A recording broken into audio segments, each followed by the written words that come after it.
Je pense que la responsabilité du ministre de la Pêche est évidemment d'être d'abord aux côtés des pêcheurs, des professionnels et d'aller sur le terrain. Donc je vais régulièrement rencontrer des pêcheurs, dans des criers, des professionnels, leurs représentants.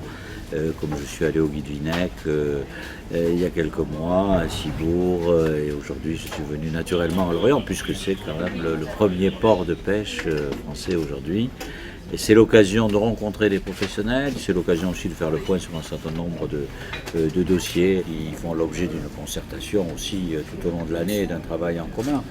La mise en œuvre du FEAMP, c'est-à-dire le fonds d'aide principalement donc pour la filière pêche, qui va être concrétisé d'ici la fin de l'année, sur lequel il y a une augmentation des crédits importante pour la Bretagne, plus de 70%. La question des jeunes, et notamment de l'accès à la profession et du renouvellement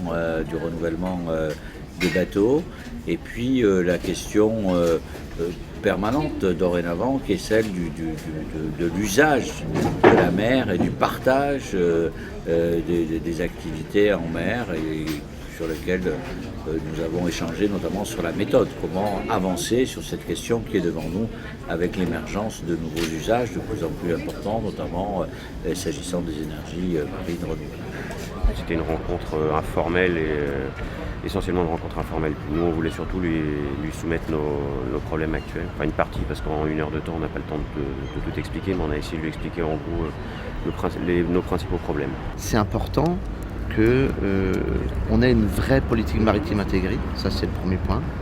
Que deux, on donne de la visibilité aux entreprises de pêche, qui soient d'ailleurs petites, moyennes ou grosses. Quand je parle pêche, c'est dans sa globalité. Et 3, au-delà de la visibilité, il faut qu'on leur donne les perspectives d'entreprendre.